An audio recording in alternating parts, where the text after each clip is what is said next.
Hello दोस्तों, कैसे हैं आप सब। उम्मीद करती हूँ आप सब अच्छे होंगे, मज़े में होंगे, स्वस्थ होंगे, मस्त होंगे, व्यस्त होंगे, क्योंकि जो व्यस्त है मस्त है वही तो स्वस्थ है। हम जितने भी वर्किंग वुमेन हैं, सबके साथ यही होता है कि वापस आते आते हम थक जाते हैं और फिर जॉब से वापस आने के बाद उतने काम नहीं हो पाते जितना हम चाहते हैं। अगर आप चाहते हैं कि आप थके नहीं, घर भी ऑर्गेनाइज मैनेज रहे, आपको मी टाइम भी मिले, तो आज का वीडियो है सिर्फ आपके लिए। तो वीडियो को स्किप किए बिना पूरा देखिएगा। तो घर पहुंचते ही हम ऐसा क्या करें कि हमारा मूड अच्छा हो, हम रिलैक्स रहें और हमारे काम भी अच्छे से हो जाएं। देखिए, अब जब आप घर आ गई हैं, तो घर में घुसते ही सब कुछ परफेक्ट करने की कोशिश मत करो और ऊपर से घर आपको मिसमैनेज फैला हुआ दिखे, घर में मैस दिखे, तो परेशान होने की जरूरत नहीं है। जैसे मेरा ये रूम है, देखिए इसकी लास्ट वीक में कोई डस्टिंग क्लीनिंग नहीं हुई है क्योंकि मेरी तबीयत ठीक नहीं थी। पिछले कुछ दिनों से कोल्ड कफ हो रखा था, तो बस घर के वही काम हुए जो बहुत जरूरी थे। आप देख सकते हैं बेड पर कितनी डस्ट हो रखी है, लेकिन कुछ भी हो, जब मैं घर वापस आती हूँ तो सबसे पहले फ्रेश होकर हाथ मुंह धोकर खाना खाती हूँ। सीधा घर आते ही किसी भी काम में नहीं जुट जाती हूँ, बल्कि सबसे पहले खाना खाती हूँ, थोड़ी देर टीवी देखती हूँ, न्यूज या मूवी। मजे की बात बताऊं तो कोई भी एक मूवी मेरी एक दिन में तो कभी पूरी होती ही नहीं है। 3 से 4 दिन लग जाते हैं एक मूवी को खत्म करने में। सुबह सुबह काम की जल्दी होती है, तो स्लैब पर जो बर्तन होते हैं, कुकिंग के हों या फिर लेफ्ट ओवर फूड के, इन सबको आने के बाद ही मैं समेटती हूँ। आराम से खाना खाती हूँ, आधे से 1 घंटा मूवी देखती हूँ। तो इससे ये होता है कि हमारा मूड फ्रेश हो जाता है। ऐसा नहीं लगता कि हाय अब मेरा ये काम पड़ा हुआ है, मैं क्या करूं, बहुत काम है, मैं चैन से 2 मिनट बैठकर खाना भी नहीं खा सकती। तो इस तरह की बेचारी वाली फीलिंग नहीं आती। वापस आने के बाद का आधा घंटा 1 घंटा आप ऐसा रखो जिसमें आप फ्रेश फील करो। फिर वो चाहे कोई भी तरीका हो, चाहे बच्चों से बात करिए, चाहे फिर चाय कॉफी पीते हुए अपने घर पे, अपने लव वन से, अपने रिलेटिव से, जिससे भी आपको अच्छा लगता है बात करने पे, आप उनसे बात करिए। मतलब ऐसे कर लो कि ये मेरा टाइम है, ये टाइम मैं अपने लिए फ्री रखूंगी। अब मैंने खाना खा लिया था तो मैं बर्तन बास्केट में है जो उनको पोंछ कर लगा लूंगी और जो सिंक में है वो धो लूंगी। मेरे जो भी काम है मैं यहाँ पर एकदम रिलैक्स होकर बिना हबड़ तबड़ के कर रही हूँ। हम अपने काम को कायदे से, तसल्ली से, ठीक तरीके से करें तो काम ठीक से होते हैं, अच्छे से होते हैं और लॉन्ग टाइम के लिए होते हैं।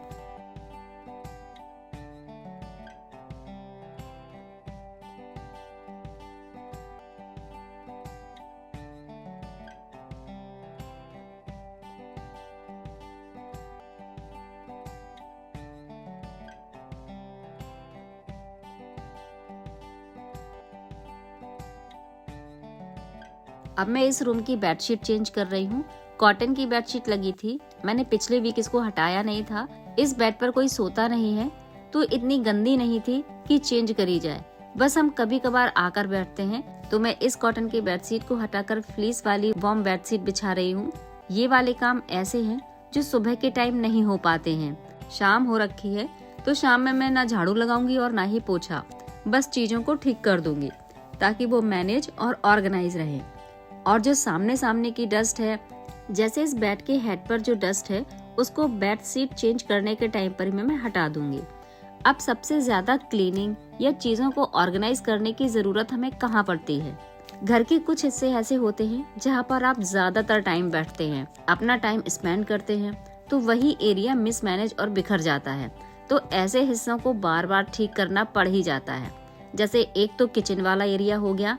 आप किचन में जितनी बार किसी चीज को लेने जाएंगी, कुछ काम करने जाएंगी, चीजें उतनी बार फैलती हैं। और दूसरा, जहाँ पर आप ज्यादातर बैठते हैं, जैसे आपका ड्राइंग रूम हो गया, टीवी रूम, बेडरूम। फिलहाल इन दिनों सर्दियों में तो मेरा बेडरूम ही ज्यादा फैलता है, क्योंकि मेरे जो भी काम है वो ज्यादातर बेड पर ही होते हैं।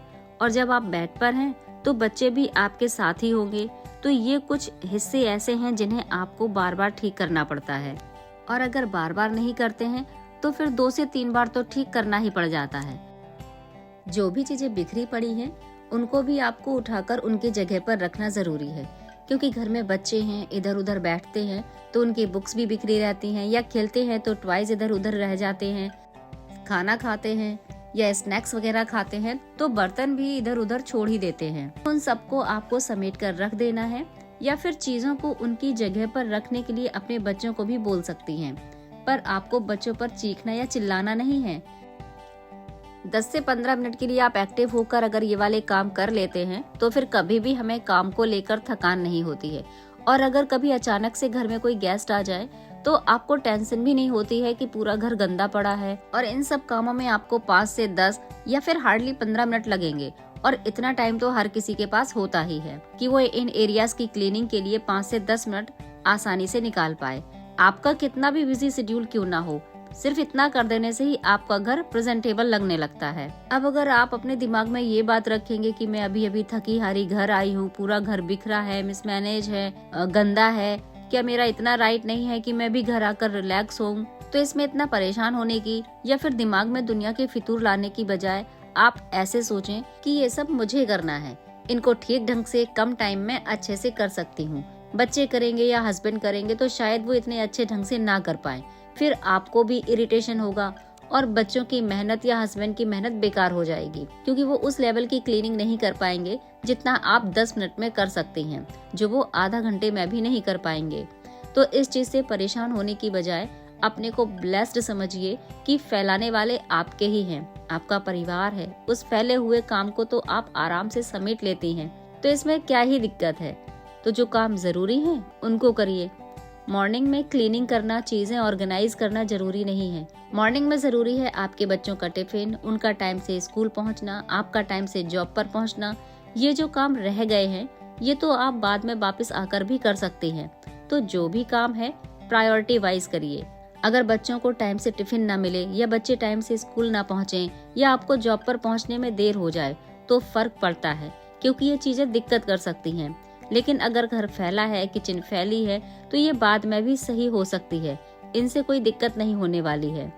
यहाँ पर सारा खेल प्रायोरिटी का है और आपको पता होना चाहिए कि कौन सा काम जरूरी है, किस काम से प्रॉब्लम आ सकती है और किस काम से नहीं।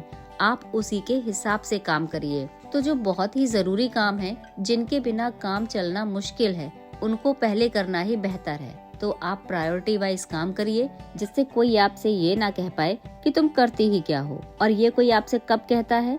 जब उनके जरूरी काम उनको पूरे नहीं मिलते। आप प्रायोरिटी के हिसाब से काम करेंगी तो किसी के भी काम रुकेंगे नहीं। आप भी रिलैक्स और टेंशन फ्री रहेंगी, क्योंकि आपके ऊपर किसी भी काम को न करके देने का टैग नहीं लगेगा। और दूसरे काम बाद में भी हो जाते हैं तो उनको बाद में कर लीजिए। तो देखिए, मैंने रूम अरेंज कर दिया है। बेडशीट चेंज करने से पहले डस्टिंग भी कर दी थी, बेडशीट लगा दी है। साथ ही ब्लैंकेट या रजाई जो भी आप सर्दियों में यूज करते हैं, ओढ़ते हैं, बेड पर ही लगा दीजिए।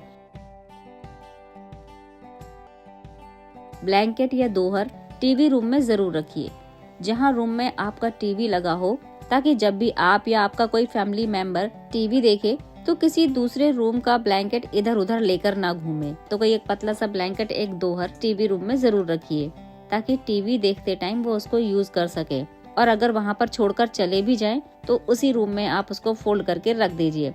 लेकिन रखना ऐसे है कि ओढ़ने वाले को पता रहे कि वो कहाँ रखा है, ताकि सेकेंड टाइम वो उसे उसी जगह से उठाएं, ना कि फिर से दूसरे रूम का ब्लैंकेट लाकर सोफा पर फैलाएं। तो जो मेन डस्टिंग क्लीनिंग थी वो मैंने कर ली है। तो जो ये मिरर है उस पर भी मैंने कपड़ा मार दिया है। मिरर तो रोज रोज क्लीन नहीं होता, आज टाइम था। मिरर पर भी जो दाग धब्बे हो रहे थे और मुझे दिख गए, तो माइक्रोफाइबर क्लॉथ से मैंने उनको भी साफ कर दिया। देखो, अब मैंने यहाँ पर कोई डीप क्लीनिंग तो करी नहीं है। हाँ, बस इतना कर रही हूँ कि चीजें जो अस्त व्यस्त हैं, बिखरी हैं, बस उनको ही ठीक कर रही हूँ। जो चीजें अस्त व्यस्त हैं, बिखरी हैं, ठीक नहीं दिख रही हैं, वो थोड़ी सी ठीक लगने लगे और प्रेजेंटेबल लगे, बस इतना ही कर रही हूँ। अब ऐसा भी नहीं करना है कि हमने अपना सिटिंग रूम है, ड्राइंग रूम है, उसको ही ठीक कर लिया, क्योंकि आपको लगता है कि कोई आएगा तो उधर ही बैठेगा और बाकी का घर पूरा बिखरा हुआ है। ऐसा नहीं करना है। हम रूम की क्लीनिंग, घर की क्लीनिंग सिर्फ गेस्ट के लिए ही करते हैं, ऐसा तो बिल्कुल नहीं है। बल्कि हमें पूरे घर को ठीक रखना है, अपने लिए भी साफ सुथरा रखना है। और आपको अच्छे से पता है कि जो साफ सुथरा और व्यवस्थित घर होता है ना, इससे खुद को भी बहुत अच्छा फील होता है, दिमाग शांत रहता है, मतलब सुकून जैसा महसूस होता है। लेकिन ऐसा भी नहीं है कि आप घर व्यवस्थित करने के चक्कर में अपने को इग्नोर ही करते जा रहे हैं, अपना ध्यान नहीं दे रहे हैं।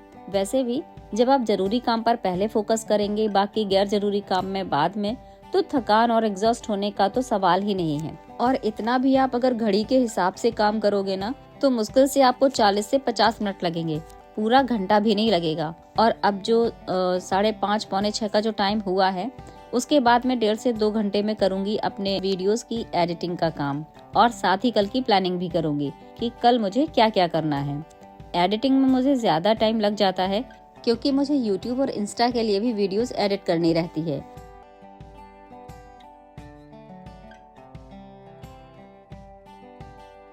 और अब हो गया था 7:30 का टाइम, तो अब मैं करूंगी यहाँ पर डिनर की प्लानिंग।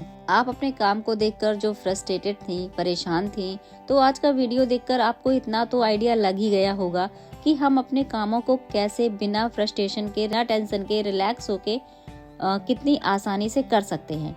आपके बच्चे, आपका घर, आपकी जॉब, आपकी फैमिली आपके लिए भगवान की दी हुई खूबसूरत ब्लेसिंग है, बर्डन नहीं है। तो ये था आज का व्लॉग। उम्मीद है आपको पसंद आया होगा। इस व्लॉग से आपको कोई ना कोई हेल्प जरूर मिली होगी, फिर वो भले ही छोटी सी ही क्यों ना हो। आपने अपना कीमती टाइम निकालकर मेरा व्लॉग देखा, उसके लिए आपका बहुत बहुत थैंक्स। मिलते हैं नेक्स्ट व्लॉग में फिर किसी इंटरेस्टिंग डे के साथ। Till then bye bye, always stay happy and healthy.